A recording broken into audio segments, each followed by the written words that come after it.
자, 오늘 오전에 하나님 말씀 보겠습니다. 오늘 오전에 하나님 말씀은 이사야 29장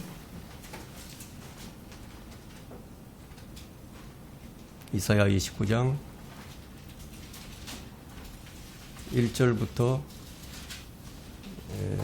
6절까지만 읽겠습니다. 다 찾으셨습니까? 제가 받들어 읽도록 하겠습니다. 이사야 29장 1절로부터 6절까지입니다. 다윗이 거했던 성읍 아리엘에게 바로다. 너희는 해에 해를 거듭하여 그들로 희생제물을 잡게 하라. 내가 이제 아리엘을 괴롭히리라. 거기에 애곡과 슬픔이 있으리니 그것이 내게 아리엘과 같이 되리라. 내가 너를 대적하여 사면으로 진을 치며 산으로 너를 포위할 것이요 내가 너를 대적하여 보루들을 쌓으리라. 그러면 네가 끌어내려져 땅에서 말할 것이며 네 말소리가 티끌 중에서 낮아질 것이요 네 목소리가 부리는 영을 지닌 자의 목소리같이 땅에서 나며 네 말소리는 티끌 중에서 속삭일 것이라. 그뿐 아니라 네 대적의 무리는 작은 티끌 같을 것이요 포악한 자들의 무리는 소멸하는 쭉정이 같으리니 정녕 그 일이 순식간에 갑자기 이루어지리라. 너는 만군의 주로부터 천둥과 지진과 큰 소리와 폭풍과 쏟아지는 폭풍우와 삼키는 화염으로 감찰받게 되리라. 오늘 이 설교 제목은 곳곳마다 탄식 소리 10년 후에 이런 제목을 붙여봤습니다. 곳곳마다 탄식 소리 10년 후에. 사람들은 말을 합니다. 10년이면 강산이 변한다. 이 10년 후에 지금의 세상은 없다. 10년이 지난 후 사람들은 지난 날을 돌아보면서 이렇게 말을 합니다. 세상이 이렇게 급박하게 돌아갈 때 나는 무엇을 하고 있었는지, 나는 과연 무엇을 하고 살았는지. 오늘날의 이 출생의 감소와 이 세대의 갈등, 성의 갈등, 지역 갈등, 계급 갈등, 이 코로나 이후의 이 팬데믹이 초래하는 이 지각 변동은 우리가 지금 이제 경험하고 있는데 이것은 시작에 불과합니다. 세계 축이 미국과 유럽에서 또 아시아와 또 아프리카로 또 젊은 세대에서 이 노년 세대로 남성에서 여성으로 이동하고 또 이 창의적인 발명과 기술력들이 소유와 화폐와 직업에 대한 개념을 완전히 뒤바꿔 놓을 것입니다. 우리는 이미 인공지능 시대에 들어섰습니다. 인공지능이 대체할 직업이 무엇일까요? 많은 직업이 사라질 것이에요.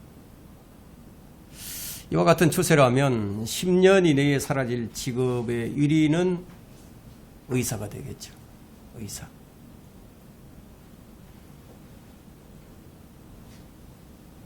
과학은 최고조에 이르렀는데 삶의 질이 높아지고 더 잘 사는 세상이 되었다고 하는데 근데 그와 반하여 곳곳마다 탄식 소리는 늘어만 갑니다. 지난 2년 동안 코로나로 수천만 명이 사라졌습니다. 이 코로나 팬데믹으로 각국의 정부가 돈을 많이 풀었어요. 경기 부양을 한다고. 그 결과 고금리 시대가 왔죠. 고물가 시대로 여기저기 지금 한숨 소리만 터져 나옵니다. 거기다가 지금 우크라이나와 러시아 전쟁이 1년 이상 지속이 되면서 수많은 인명피해와 이 삶의 기반이 다 무너져 버렸습니다. 엎친 데 덮친 격으로 트리키예와 시리아에 대지진이 있었죠. 그 대지진의 참상을 한번 보세요. 땅이 쩍쩍 갈라지고 곳곳마다 언제 일어날지 모르는 전쟁, 전염병, 자연재해 등등 이런 이상기후로 탄식 소리가 끊이지 않고 흘러나오고 있습니다. 누구도 경험해보지 못한 대변혁의 길목에서 국가와 기업, 개인은 어떤 선택을 해야 할지, 우리가 지금 겪고 있는 이 변화 중에서 지속될 것은 무엇인지, 사라질 것들은 무엇인지, 앞으로 기후의 변화와 환경은 어떤 형태로 나타나게 될 것인지, 성경은 이미 나타난 급변하는 세상, 그 근본적 분기점을 짚어주고 새로운 신세계 질서를 알려주는 나침판입니다. 그 가운데서 우리가 하나 주목해야 할 것은 이스라엘입니다. 하나님께서는 이스라엘의 변화를, 과거와 현재와 미래를 아주 정확하게 성경에 기록해 두셨습니다. 이제 제3성전이 건축되기 시작했다는 그런 얘기가 들려오고 있습니다. 10년 후 우리의 모습은 어떨까요? 아마 우리는 휴고되고 없을지도 모릅니다. 자, 우리는 이 시점에서 우리의 현 상태를 한번 점검해 보는 것이 필요할 것입니다. 저는 이제 묵상하는 가운데 우리 세대와 우리의 신앙, 우리의 교회들의 현 상태를 생각하면서 이사야 선지자를 통해서 보여주신 그 시대의 시대상과 지금 이 시대의 시대상의 그 유사성을 발견하게 되었습니다. 그게 뭐냐면 도저히 치유 불가능한 상태, 회복 불능에 빠진 이 세대들을 보면서 문득 떠오른 생각이, 눈을 들어 하늘을 보라. 눈을 들어 하늘을 보라. 어지러운 세상 중에 곳곳마다 들려오는 탄식 소리, 상한 영의 탄식 소리가 들려온다. 믿는 자여 의할고. 이 찬송이 제 마음에 울려왔습니다. 어쩌다가 이 지경까지 왔는지. 하나님의 이름으로 불리는 도성, 하나님이 예배를 받으시는 도성, 하나님께서 임재하시고 지키시는 도성, 끊임없이 제사가 드려지는 성전이 있는 유일한 도성이야말로 영원한 도성일 텐데 어떻게 그게 무너질 수 있는가? 그 당시에 그 사람들은 그런 믿음이 있었습니다. 어떻게 예루살렘 도성을 하나님께서 무너뜨릴 수 있다는 말인가? 그런 믿음이 있었다는 거예요. 그런 믿음 자체가 나쁜 것은 아닙니다. 하나님께서 영원한 도성을 무너뜨리실 리가 없죠. 하늘에 있는 영구한 도성은 무너지지 않습니다. 그런 믿음을 가지는 것은 참 좋은데 문제는 하나님을 떠난 것을 모른다는 거예요. 왜 하나님을 떠난 것을 모르느냐? 본인들은 하나님을 섬기고 있다고 생각을 하니까. 그래서 자신이 하나님을 떠난 줄을 몰라요. 하나님께서 어떻게 성전을 내버려 둘 수가 있겠는가? 요즘으로 치면 하나님께서 어떻게 교회를 내버려 둘 수 있겠는가? 예수님께서도 말씀하시기를 마태복음 16장 18절에서 내가 나의 교회들을 세우리니, 나의 교회를 세우리니 지옥의 문들이 그것을 이기지 못하리라고 그렇게 말씀을 하셨는데, 그런데 오늘날에 흔들리는 교회는 무엇인가 하는 거예요. 왜 흔들리고 있죠? 그 이유는 하나님께서 계시지 않는 교회라서 흔들리는 거예요. 하나님이 계시지 않는 예루살렘은 무너집니다. 멸망하는 거예요. 하나님의 자녀들이 모인 곳인데,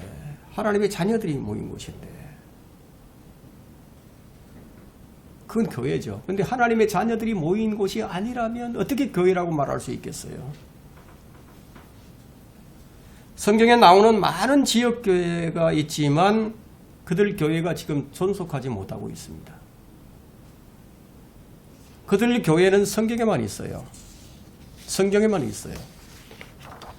지금은 사라지고 없습니다. 지진이 일어난 시리아와 트리키예 지역에 교회들이 많이 있었어요. 단 한 곳도 찾아볼 수가 없습니다. 요한계시록에 나오는 7교회의 유형을 보게 되면요, 교회가 왜 존속하지 못하고 사라지게 됐는지 그 이유를 알게 됩니다. 거기에는 첫사랑을 잃어버린 교회가 나오고요. 자칭 유대인이라고 떠벌리는 사탄의 회당도 있고요. 발람의 교리, 거짓 선지자들의 교리를 지키는 자들도 있고요. 니골라파의 교리를 지키는 자들도 있습니다. 하늘의 여왕을 용납하는 교회도 있고요. 살아있다는 이름은 가졌으나 죽은 교회도 있습니다. 차지도 덥지도 않은 미지근한 교회도 있습니다. 주님은 이런 교회들을 향하여 경고하시기를 촛대를 옮기겠다. 입에서 토해내겠다. 귀 있는 자는 성령께서 교회들에게 하시는 말씀을 들으라고 말씀하셨습니다. 성령의 말씀을 듣지 않았던 교회들은 모두 다 사라졌습니다. 그리스도의 몸인 교회는 영원하지만 지역 교회들은 얼마든지 사라질 수도 있다는 거예요. 여러분은 교회라는 개념에 대해서 올바른 이해가 있어야 합니다. 무엇이 교회인지. 교회는 두 가지 종류가 있죠. 유기체적인 교회, 그래서 영적인 몸을 이루고 있는 구원받은 사람들, 이 사람들이 모인, 이 사람들이 이제 하나님의 교회입니다. 이 사람들이 모인 곳이 지역교회입니다. 근데 오늘날처럼 교회라는 단어만큼 오해를 받는 단어가 어디 있겠습니까? 근데 간판만 붙이면 교회인가요? 얼마나 많은 이단 교회들이 있습니까? 얼마나 많은 이단 세력이 커지고 있고 거대한 현대식 건물을 짓고 있습니까? 그게 교회인가요? 어떻게 사이비 교주들이 있는 곳이 교회라고 말할 수 있겠습니까? 그런데 오늘날 이런 것도 교회라는 이름이 거침없이 쓰이고 있고 그들의 종교자유도 허락되었다고 말을 합니다. 그래서 이단들이 정치적 로비를 하고요. 심지어 이단들이 정치적 결탁 때문에 진정한 교회가 피해를 보고 있습니다. 이 본문의 말씀을 통해서 오늘 교회들의 현 상태를 점검하고 교훈을 얻고자 합니다. 1절을 봅니다. 다윗이 구했던 성읍 아리엘에게 바로다. 너희는 해의 해를 거듭하여 그들로 희생제물을 잡게 하라. 아리엘은 뭐냐면 이스라엘의 또 다른 이름이에요. 여기서 이제 아리엘을 다윗이 거하던 성읍이라고 했죠. 그러면 그곳이 어디죠? 예루살렘 성읍이죠. 예루살렘 성전에서 무엇가 드려지죠? 희생제물, 번제물을 잡아서 드리죠. 본문의 말씀은 역사적으로 BC 606년 바빌론에 의해서 멸망한 사건을 말합니다. 그러나 예언적으로는 앞으로 있을 대환란 때의 이스라엘을 말하고 있습니다. 첫 번째 아마겟돈 전쟁의 경고입니다. 5절부터 9절을 보겠습니다. 그뿐 아니라 네 대적의 무리는 작은 티끌 같을 것이요 포악한 자들의 무리는 소멸하는 쭉정이 같으리니 정녕 그 일이 순식간에 이루어지리라. 너는 만군의 주로부터 천둥과 지진과 큰 소리와 폭풍과 쏟아지는 폭풍우와 삼키는 화염으로 감찰받게 되리라. 역사적으로 바빌론 침공 때 이 구절이 문자적으로 이루어지지 않았습니다. 그럼 이것은 앞으로 있을 예언이에요. 아리엘을 대적하여 싸우는 모든 민족의 무리들, 곧 아리엘과 그 요새를 대적하여 싸우는 모든 자들과 아리엘을 괴롭히는 모든 자들이 하룻밤 환상의 꿈같이 될 것이라. 그것은 굶주린 사람이 꿈꾸는 때와 같게 되리니 보라 그가 먹으나 깨면 그의 혼은 공허하며 또 목마른 사람이 꿈꾸는 때와 같게 되리니 보라 그가 마시나 깨면 보라 기진하여 그의 혼이 갈증하나 시온산을 대적하여 싸우는 모든 민족들의 무리가 걸어가리라. 스스로 머무르고 놀라라. 너희는 부르짖고 부르짖으라. 그들이 취하나 포도주로 인한 것이 아니며 그들이 비틀거리나 독주로 인한 것이 아니로다. 이것이 앞으로 있을 아마겟돈 전쟁이에요. 모든 민족들이 예루살렘을 포위해서 총공세를 퍼붓게 될 전쟁이에요. 이것이 예수님께서 지상 재림하실 직전에 있게 될 것인데 예수님께서 지상 재림을 하시면 단 하루 만에 멸망시킬 먹잇도 골짜기의 전쟁이에요. 아마겟돈 전쟁인데 왜냐하면 아리엘은 수많은 침공을 받았습니다. 역사적으로. 아마 우리나라만큼 많은 침공을 받은 그 나라가 이 이스라엘이에요. 이스라엘. 그래서 수많은 침공을 받았지만 단 한 번도 모든 민족이 애워쌌던 적은 없었어요. 지금 여기서는 모든 민족이라고 얘기하고 있죠. 그래 앞으로 있을 예언이라는 거예요. 모든 민족이 실제적으로 애워쌀 것이라는 거예요. 유엔의 2억의 군대가 예루살렘을 포위합니다. 이것이 성경의 기록입니다. 지금 이 세대는 지금 그곳으로 가는 길이 준비되고 있는 거예요. 주님께서는 패역한 이스라엘을 향해 내가 너희를 칠 것이라고 얘기합니다. 내가 이 아리엘을 괴롭게 할 것이라고. 그러면 그곳에는 애곡과 슬픔이 있을 것이라고 2절에서 말하죠. 3절에는 내가 너를 대적하여 사면으로 진을 치며 산으로 너희를 포위할 것이요 내가 너를 대적하여 보루를 쌓으리라. 이게 하나님께서 이렇게 하시겠다고 한 거죠. 그런데 이것이 역사적으로는 BC 606년에 바벨론의 느부갓네살의 침공 때 이렇게 일어나 버렸다는 거예요. 이게 무슨 말이냐면 패역한 이스라엘을 다루시는데 하나님께서는 이방민족을 들어서 쓰신다는 겁니다. 그리고 이방민족을 들어서 이스라엘을 멸망시킨 후에 그 멸망시킨 그 막대기 이방민족도 하나님께서 멸하신다. 꺾어버리시겠다. 이런 말씀입니다. 이게 지금 5절의 말씀이죠. 그뿐 아니라 네 대적의 무리는 작은 티끌 같을 것이요. 아무리 많은 민족이 몰려오더라도 작은 티끌 같을 것이요. 포악하는 자들의 무리는 소멸하는 쭉정이 같으리니 정녕 그 일이 순식간에 이루어지리라.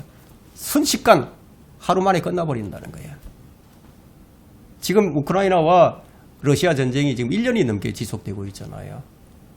하루 만에 끝난 전쟁 보신 적이 있습니까? 없죠. 하루가 가기 전에 끝나버린 순식간에 끝난다는 거예요. 아마겟돈 전쟁은. 여러분은 구약 성경을 통해서 아시리아 18만 5천 명의 군대를 하나님께서 어떻게 치셨는지 기억하실 겁니다. 이사야 37장 36절에 보면 그때 주의 천사가 나가서 이스라엘이 나가서 친 것이 아니라 주의 천사가 나가서 아시리아 진영에서 18만 5천 명을 쳤더라. 사람들이 아침에 일찍 일어났더니 보라 그들이 모두 죽은 시체더라. 여러분 어떻게 된 것인지 상상해 가십니까? 주의 천사가 18만 5천 명을 밤사이에 쳐버렸다. 이게. 하나님께서 사람을 멸망시키는 것은 식은 죽 먹기보다도 쉽습니다.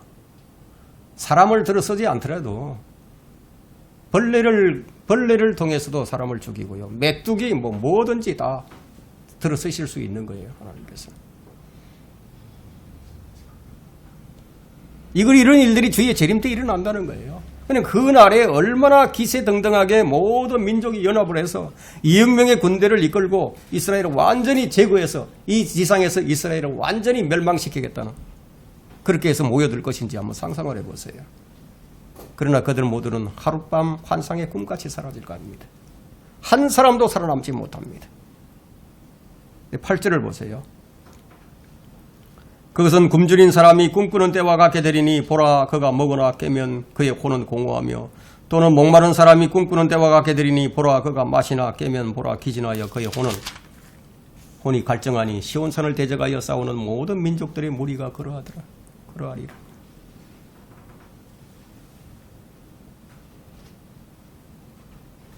침략을 일삼는 나라, 탐욕을 일삼는 나라, 그 백성들이 어떤 모습이 될 것이라고 말씀하십니까? 아무리 먹어도 배가 부르지 않아요. 아무리 마셔도 갈증이 사라지지 않는 백성이라고 말을 합니다. 하나님을 모르는 민족, 하나님을 떠난 백성들의 특징입니다.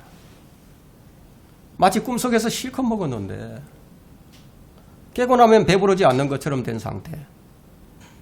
이거 얼마나 좀 시적으로 표현하고 있는지를 한번 보세요.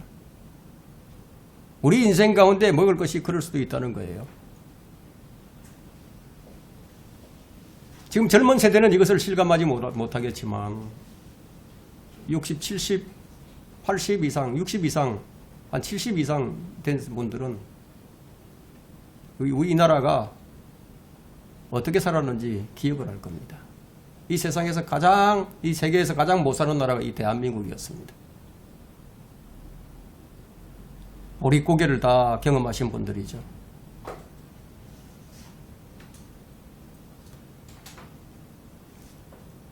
우리 인생 가운데서 먹을 것이 없는 그런 시대도 올 수 있다는 거죠. 우리가 가지고 있는 탐욕의 삶이 그렇다는 겁니다. 이 탐욕스러운 삶은 그 탐욕을 채울 길이 없어요. 탐욕은 채워지지 않습니다.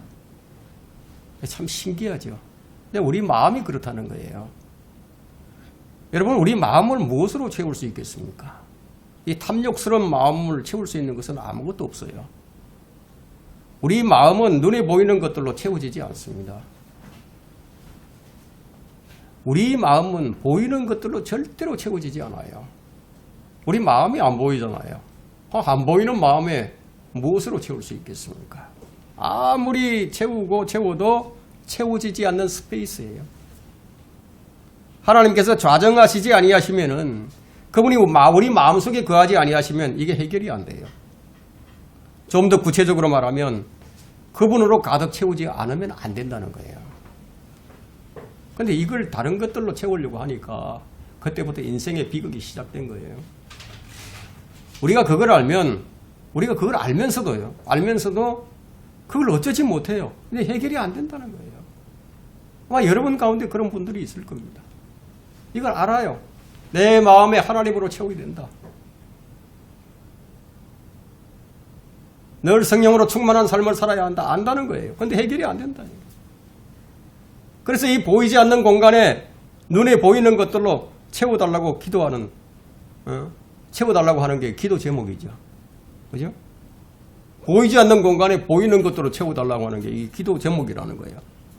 그럼 그게 어떻게 그리스도인의 기도 제목이 될 수 있겠습니까? 다른 종교의 기도 제목과 다를 바가 없다면 왜 예수님께서 십자가에서 달리셔야 했는가 하는 거예요. 십자가에 달리지 않고 오병이의 기적을 계속 일으켜줬었어. 그러니까 채워주셔야지.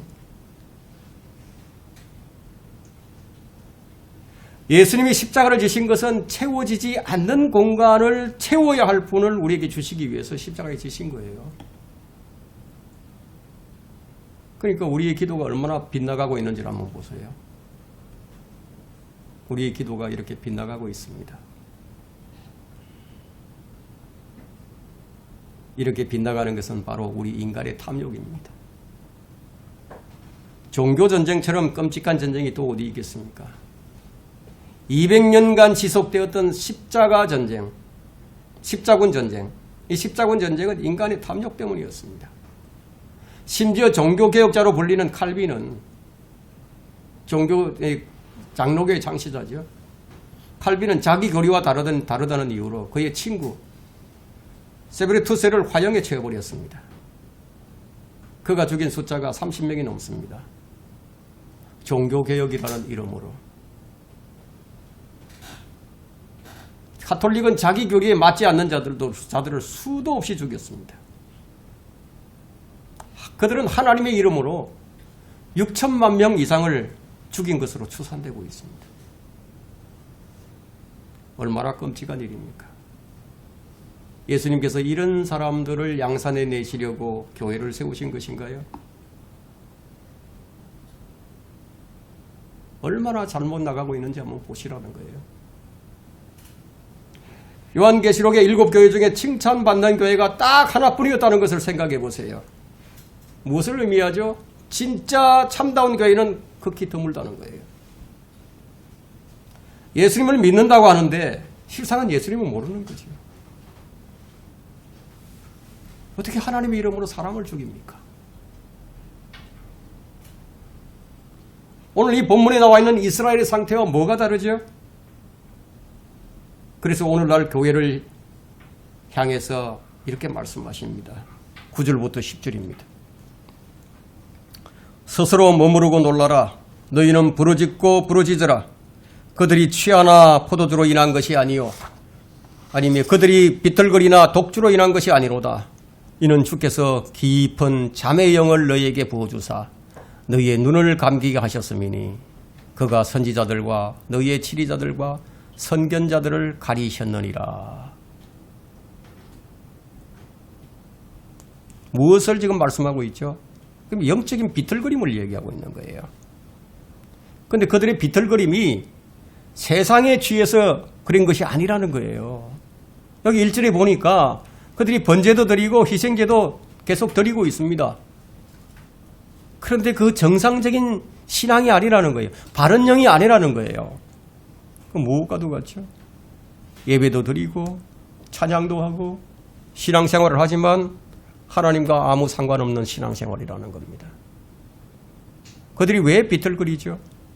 하나님께서 잠자는 영을 거기에 부어줘가지고 그래서 영적 감각을 다 상실해버렸다는 거예요. 영적 마비 상태. 주님께서 이렇게 하셨다는 겁니다. 하나님께서 눈을 감겨버리신 자들이 누구죠? 여기 보니까 7위 선견자와 선지자와 치리자들이 나오죠. 이들이 누구냐면 종교 지도자들입니다. 이 종교 지도자들이 진리를 가지고 전파할 책임을 맡은 사람들인데 이렇게 막중한 책임을 진 그들의 눈을 하나님께서 감기게 하셨다는 것은 참으로 무서운 말씀이 아닐 수가 없습니다. 왜냐하면 그들의 눈을 가리셨다는 것은 모든 백성의 눈을 가린 것과 같은 것이기 때문이에요. 그들을 통해서 하나님의 말씀을 듣고 그들을 통해서 다스림을 받는 힘없는 그런 백성들도 눈을 감을 수밖에 없다는 거예요. 얼마나 무서운 일입니까? 보라, 그 땅에 무섭고 경이로운 일들이 행해지고 있느니라. 선지자들은 거짓되게 예언하고 제사장들은 그들의 권력으로 다스리며 내 백성은 그렇게 하는 것을 사랑하니 너희가 마지막에 어찌하리느냐. 얼마나 무서운 일이 일어나고 있는 것인가. 오늘날의 설교자들이나 목사들이나 신학자들이 이와 같다는 것입니다. 무서운 일이죠. 주님께서 이런 탐욕스러운 자들의 눈과 귀를 가리셨다고 말씀하십니다. 그렇게 하신 이유가 무엇인가요? 그 원인을 찾는 것이 오늘 설교의 핵심입니다. 두 번째, 믿지 않는 학자들의 경고. 믿지 않는 학자들의 경고를 주셨는데 학자들의 눈을 감기셨다는 거예요. 11절부터 12절을 보겠습니다. 모든 환상은 너희에게 마치 봉인된 책의 말과 같이 되었으니 사람들이 그것을 유식한 자에게 건네주며 청컨대 이것을 읽어라. 유식한 자들이 누구예요? 신학자들, 목사들이죠. 성경을 안다고 하는 사람들. 하나 그가 말하기를 봉인되었으니 읽을 수 없노라 하며 또 그 책을 무식한 자에게 건네주며 말하기를 청컨대 읽어라 하나 그가 말하기를 나는 무식하다 하느니라. 일반 성도들은 신학을 공부하지도 않고 성경을 잘 모르니까 읽으라 그래도 모르죠. 이 구절은 역사적으로 볼 때는 중세 교회의 모습입니다. 역사적으로는 중세 가톨릭은 라틴어로 설교를 했습니다. 라틴어로 강론을 하는 거예요. 알아듣지도 못하는 방언이죠. 그러니까 알아듣지도 못하는 말로서 설교를 하게 되면은 회중들은 거기 앉아서 단 한마디도 알아듣지 못합니다. 그러면 단지 나는 여기 참여했다는 그런 의미만 가질 수밖에 없었고 십자가 성호를 이렇게 걷는 것 그것뿐이었다는 거예요. 그러면 종교개혁은 이 활자 시대가 열리면서 사람들이 이 성경을 읽으면서부터 시작이 되어 있습니다. 진정한 종교개혁은요, 성경을 읽음으로써 시작이 됩니다. 가톨릭은 불과 50년 전까지만 해도 50년, 그러니까 1970년대 그때만 해도요 라틴어로 설교했어요. 그 누가 알아듣겠습니까? 라틴어를 누가 알겠습니까? 종교개혁자 마틴 루터가 독일어 성경을 이제 번역하면서 루터 성경이 나왔습니다. 그리고 영어 성경이 1611년에 킹제임스 성경이 나왔습니다. 그리고 프랑스 성경, 이태리어 성경, 또 이 각종 800개 언어로 성경이 번역되면서 종교개혁의 꽃이 활짝 피어올랐습니다. 진정한 신학의 개혁이란 그 성경을 말씀을 읽는 데서부터 깨닫는 데서부터 시작이 되는 거예요. 근데 오늘 11절 말씀을 보니까 모든 환상이 너에게 마치 봉인된 책의 말과 같이 되었으니, 그런데 어떤 사람에게는 이 성경이 봉인된 책의 말과 같이 되어 있다는 거예요. 그것을 유식한 자에게 건네주며 또 그것을 무식한 자에게 건네주며 청컨대 읽어라 하니 봉인되었으니 읽을 수 없노라.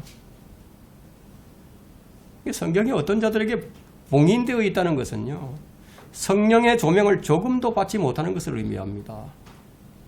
우리 성경은 성령의 조명이 없이는 이걸 깨달을 수 없습니다. 그래서 유식한 자들이나 목사들은 모르면 이제 뭐라고 얘기하느냐면 무조건 비유적이다. 성경은 비유적이다. 또 상징적이다. 묵시적이다. 이러면서 비켜가 버리죠. 요한계시록은 묵시록이 아니에요. 계시록이지. 신학자들이나 목사들이 가장 싫어하는 책이 뭔지 아십니까? 요한계시록이에요. 그들은 이 책을 대면하기 꺼려합니다. 괜히 잘못 해석했다가 낭패를 당하기 십상이기 때문에 해석을 거부하죠. 우리는 어떻습니까? 우리는 요한계시록을 정확하게 해석을 하죠. 우리는 요한계시록 읽기를 좋아하죠. 잠언 8장 7절에는 이렇게 말씀합니다. 내 입이 진리를 말하리니 악은 내 입술에 가정한 것이라. 내 입의 모든 말들이 의에 있나니 그 말에는 삐뚤어진 것이나 왜곡된 것이 전혀 없느니라. 이게 성경이거든요. 네, 성경인데 그것들을 깨닫는 자에게는 모두 알기 쉬운 것이요 지식을 얻는 자에게는 옳은 것이니라. 깨닫는 자에게는 쉽다 이거예요. 깨닫지 못하면 어렵죠. 이 성경만큼 어려운 것이 어디 있습니까? 깨닫지 못하면.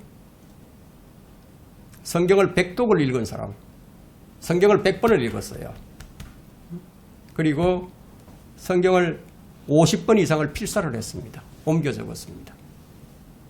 그런데도 하나님에 대한, 그리스도에 대한 교리의 기초의 원리가 무엇인가 질문을 하면 그걸 답변을 못합니다. 이상하죠?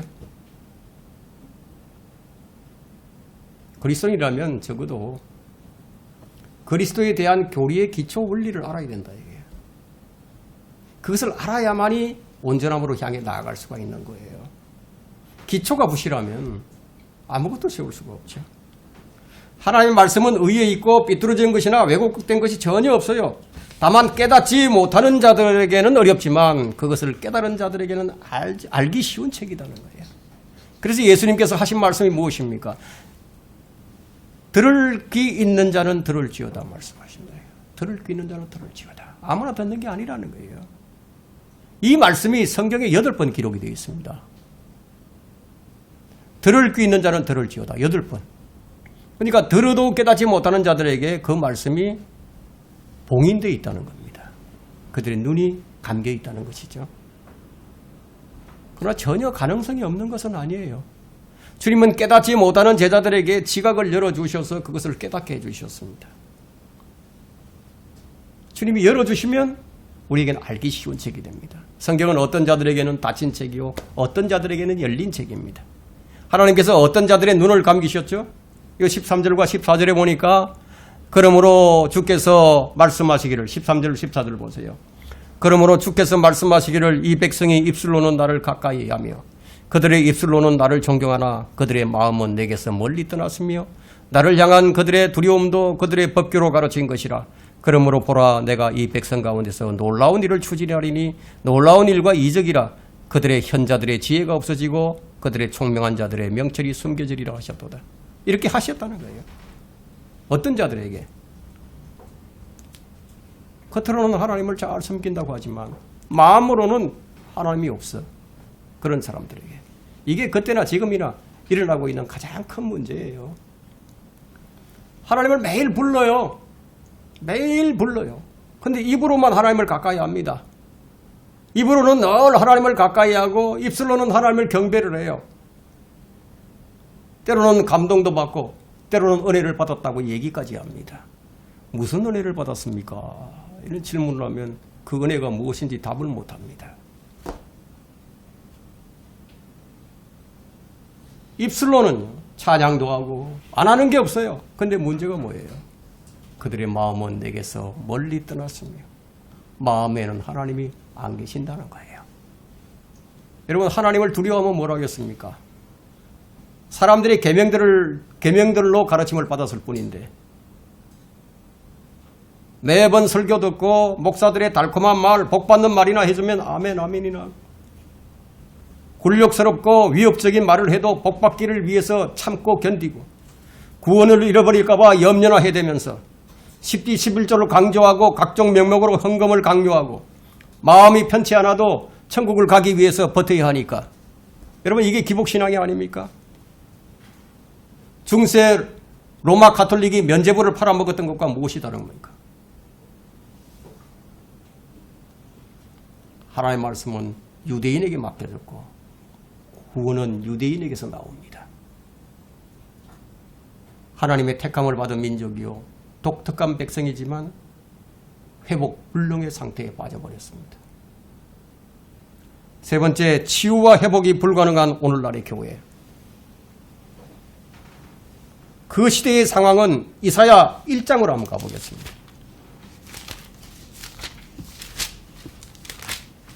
그 시대의 시대상을 우리가 한번 이해를 해야 되기 때문에 이사야 이 책의 시작에 이것이 기록이 되어 있습니다.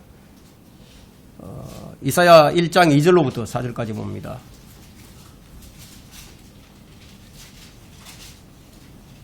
오 하늘이여 들어라. 오 땅이여 귀를 기울이라. 주께서 말씀하셨도다. 내가 자녀들을 양육하고 육성시켰으나 그들은 나를 거역하였도다. 소도 자기 주인을 알고 나귀도 주인의 구유를 알건만 이스라엘은 알지 못하고 나의 백성은 깨닫지 못하는도다.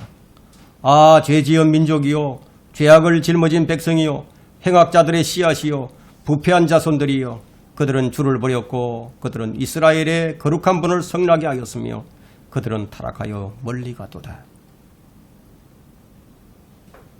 이게 얼마나 비참한 상황인지를 한번 보세요. 치유불능의 상태에 빠졌습니다. 그리고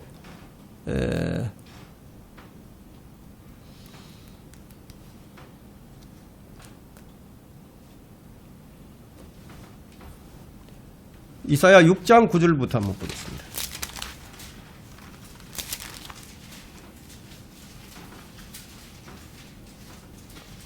6장 9절로부터 10절을 한번 보세요. 그가 말씀하시기를 가서 이 백성에게 말하기를 참으로 너희가 드러나 깨닫지 못할 것이요 참으로 너희가 보나 알지 못하리라 하라. 이 백성의 마음으로는 살찌게 하고 그들의 귀로 둔해지게 하며 그들의 눈으로 감기게 하라. 그리하여 그들이 눈으로 보지도 못하고 귀로 듣지도 못하며 마음으로 깨닫지도 못하고 회심하지도 못하고 치유받지도 못하게 하라 하셨더라. 오늘날 교회의 모습이 이와 같습니다.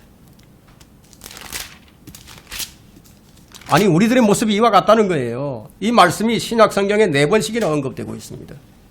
똑같은 말씀이 4번을 인용해서 말합니다.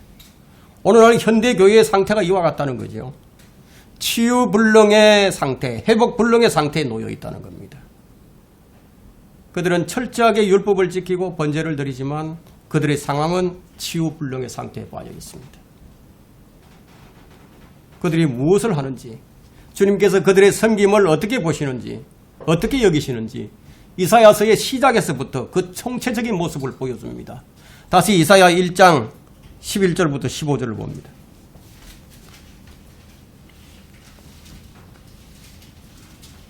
이사야 1장 11절부터 15절까지. 너희의 수많은 희생제물이 내게 무슨 소용이냐? 너희가 그렇게 드리는 예배가 내게 무슨 소용이냐? 이런 말이죠. 주가 말하노라. 나는 수량들의 번제물들과 살찐 짐승들의 기름으로 배불렀으며 11조와 각종 헌금을 드려도 무슨 소용이 있느냐는 거예요. 나는 수송아지들이나 어린 양들이나 수염소들의 피를 기뻐하지 아니하노라. 너희가 내 앞에 나타날 때 너희 손에 이것을 가져와 내 뜰들을 밟으라고 누가 요구하였느냐? 헛된 예물을 더 이상 가져오지 말라. 분향은 내게 가정함이요 새 달들과 안식일들과 집회들을 모으는 것도 내가 견딜 수 없으니 심지어 엄숙한 모임까지도 악한 것이니라. 너희의 새 달들과 정한 명절들을 내 혼이 싫어하노라. 그것들은 내게 짐이요 내가 지기에 피곤하노라. 너희가 너희 손을 내밀 때면 나는 너희에게 내 눈을 가리리라. 정녕 너희가 기도를 많이 할 때도 내가 듣지 아니하리니 너희 손은 피로 가득하도다. 뭐가 참 예배인가요? 예배를 드려도 예배가 아님을 알 수 있죠. 그럼 주님을 피곤하는 게 무엇입니까? 피곤하게 하는 게. 우리의 믿음 없음이 주님을 지치게 만듭니다. 피곤하게 만듭니다. 불의한 가운데서 진리를 붙잡는 행위를 하나님은 아주 싫어하십니다. 이 술로만 주님을 섬기는 자들을 주님은 미워하십니다. 너희는 스스로 씻고 깨끗하게 하라고 16절에서 말씀하십니다. 너희의 악한 행실을 버리라고 악을 행하는 것을 그치라고 말씀하십니다. 여러분 주님께서 참 예배가 무엇인지 요한복음 4장에서 사마리아 여인에게 말씀해 주셨죠. 여러분 요한복음 4장 23절과 24절을 보세요. 그럼 오늘날에 교회가 예배를 드리는 것이 어떻게 예배를 드리는 것인지 이 말씀으로 우리가 비교를 해봐야 된다는 거예요. 요한복음 3장, 4장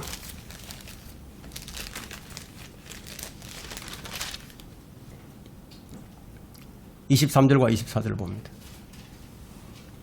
그러나 참된 경배자들이 아버지께 영과 진리로 경배 드릴 때가 오나니 바로 지금이라. 이는 아버지께서 자기에게 경배 드리는 그런 자들을 찾으십니다. 하나님은 한 영이시니 그분께 경배 드리는 자들은 영과 진리로 경배 드려야만 하리라. 하나님께서 찾으시는 자들이 참된 경배자들입니다. 그런데 개역 성경은요, 신령과 진정으로 기록을 했다가 요즘 나오는 이 개역 개정판에는 영과 진리로 설명시 바꿔놨습니다. 그러면 그들이 무엇을 말하고 있는 거죠? 이전에 개역 성경은 잘못됐다는 것을 의미하고 있는 거죠. 신령과 진정으로 했으니까. 바울은 로마서 12장 1절에서 합당한 예배가 무엇인지를 우리에게 보여줍니다. 우리가 드리는 예배가 합당한 예배가 되게 되죠. 12장 1절, 로마서 12장 1절에는 그러므로 형제들아 내가 하나님의 모든 자비하심으로 너희에게 공고하노니 너희 몸을 하나님께서 기뻐하시는 거룩한 산제물로 드리라. 이것이 너희가 드릴 합당한 예배니라. 그러니까 예배는 살아있는 예배를 드려야 되죠. 살아있는 몸으로 드려야 된다는 얘기예요. 그럼 이게 무슨 뜻인지 이것을 아는 자들이 별로 없다는 거예요. 하나님 보실 때 살아있는 몸을 가지고 드려야 된다는 거예요. 하나님 보실 때는 어떤 사람들은 죽어있는 몸이라, 어떤 사람은 살아있는 몸이야. 예수님께서 누가복음에서 말씀하시기를 어떤 사람이 자기 아버지가 죽었어요. 그러니까 내가 아버지를 장사 지내고 주님을 따르겠다고 얘기했을 때 주님께서 하신 말씀이 죽은 자들을 장사 지내게 하고 너는 나를 따르라고 하셨다. 어떤 의미가 있습니까? 하나님 보실 때는 어떤 사람은 죽어있는 사람, 살아있으나 죽은 사람이다. 거듭나지 않은 사람, 예수 그리스도를 믿고 구원받지 않은 사람들은 모두 하나님 보실 때 죽어있는 사람이다. 예수 그리스도가 없는 사람은, 생명이신 예수 그리스도가 없는 사람은 전부 죽은 사람이다. 그래서 반드시 거듭나야 한다는 거예요. 거듭나야만 하나님 나라에 들어가고, 거듭나야만 하늘나라를 가고, 거듭나야만 천년왕국으로 들어가는 거예요.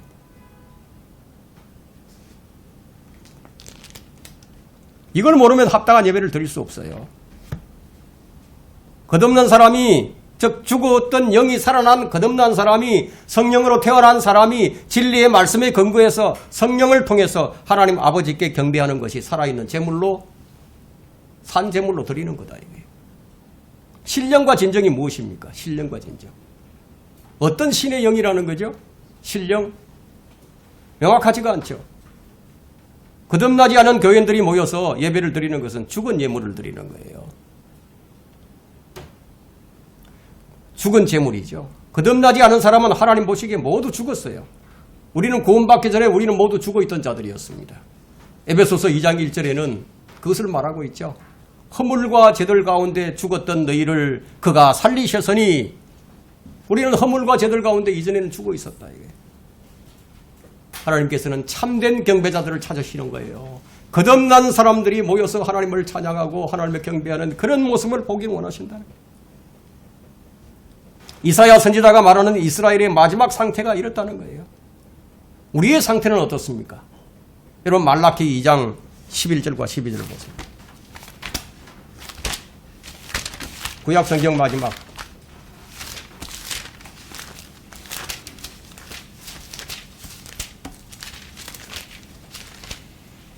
말라기 2장 11절과 12절이에요. 유다는 패역되이 행하였고 이스라엘과 예루살렘에서 가정한 짓을 행했으니 이는 유다가 자기가 사랑했던 주의 거룩함을 모독하고 이방신의 딸과 혼인하였습니다. 주께서는 야곱의 장막들로부터 이것을 행하는 사람 곧 선생과 학자를 끊어버리시며 만군의 주께 제사 드리는 자를 끊으시리라. 이게 구약의 마지막 책에 기록이 되어 있습니다. 이게 기록된 후로 하나님의 말씀이 계시되지 않는 침묵의 시대가 400년간 지속이 됩니다. 하나님을 섬기면서도 가정한 짓을 버리지 않았다는 거예요. 그래서 하나님은 이런 거짓 신앙, 껍데기에 불과한 신앙, 하나님과 상관없는 이런 신앙에서 돌이키라고 말씀하십니다. 그래서 이사야 55장 7절에는 악인은 자기의 길을, 불의한 사람은 자기의 생각들을 버리고 주께로 돌아오라. 우리 하나님께로 돌아오라. 그가 넘치게 용서하실 것입니다. 여기 버려야 할 것이 두 가지가 나오죠. 무엇입니까? 무엇이죠? 자기의 길과 자기의 생각들이다. 주님께 돌아올 때는 자기의 길과 자기의 생각들을 버리고 와야 된다. 그러면 이것을 버리지 않고 하나님께 나오는 자는 주님께서 받아주시지 않는다는 거예요. 이게 왜 위험한지 아십니까? 율법도 알고 주의 계명들도 다 알아요. 그래서 그게 더 큰 문제가 생기는 겁니다. 알면서 하지 않는다는 거예요. 안 지키면 안 되는 것을 알아요. 그러니까 어떻게 하죠? 아는 척 하는 거죠. 못 지키면서 지키는 척 하는 거다. 이게. 그러니까 윗선에 빠져버린 거죠. 하나님께서는 윗선자들을 불신자보다도 더 나쁘게 여기십니다. 그래서 주님께서 비유로 하신 말씀을 우리가 배워야 됩니다. 그리고 누가복음에 나오는 탕자의 비유가 있습니다. 우리가 일반적으로 탕자의 비유를 볼 때 돌아온 탕자만을 생각하는데 그렇지 않아요. 집에 머물러 있었던 큰아들은 잘한 것인가요? 떠나지 않고 집에 머물러 있었던 큰아들은 잘했던 것인가요? 결과적으로 보면 집을 나갔던 탕자가 더 낫습니다. 한번 나갔다 오면 아버지가 어떤 분이신지 알게 된다는 거예요. 그런데 큰아들은 집에 있으면서 그의 몸은 아버지와 늘 함께 있었는데 그의 마음이 어떠했습니까? 입술로는 아버지를 공경했는데 몸은 아버지를 따랐는데 그의 마음 한구석에는 불평이 있었어요. 무엇을 의미하죠? 그의 마음은 아버지를 떠나 있었다는 거예요. 몸은 있는데 마음은 떠나 있었어요. 그러니까 탕자의 비유는 돌아온 탕자만을 가지고 교훈을 주시고자 하신 것이 아니에요. 집을 나가지 않고 집에 있으면서도 아버지께 진정으로 마음을 다하지 못한 것에 대한 교훈을 주시고자 하신 것이다. 그럼 오늘날 우리 예배를 드리는 것, 오늘 우리가 하나님을 섬기는 이것을 우리가 비유적으로 비교를 해보면은 우리 실상을 안다는 거예요. 집에 있는 아들, 모든 것이 그의 것이지만 여전히 재물에 목마릅니다. 그것을 두고 하신 말씀이에요. 그래서 14절 말씀으로 오늘 결론을 이제 여기서 맺고 있는데요. 이사야 29장 다시 14절로 내려오면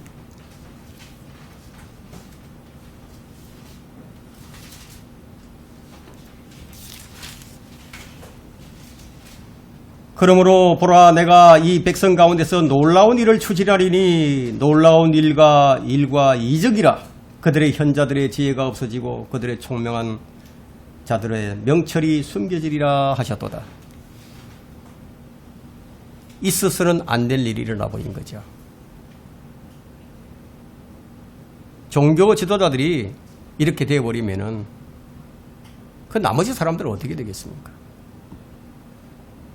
종교 지도자들이 목사가 이렇다면은 그 교회를 다니는 사람들은 어떻겠습니까? 가장 기이한 일이 뭐냐? 성경을 펴고도 뭘 읽는지 모르는 사람이 되어버리는 거다. 설교하고도 뭘 설교한 설교 내용이 무엇인지 모를 수도 있다는 거예요. 요즘은 하나님에 관한 지식이 차고도 넘칩니다. 근데 뭐가 문제예요? 이게 차고도 넘치는데 11절과 12절이죠.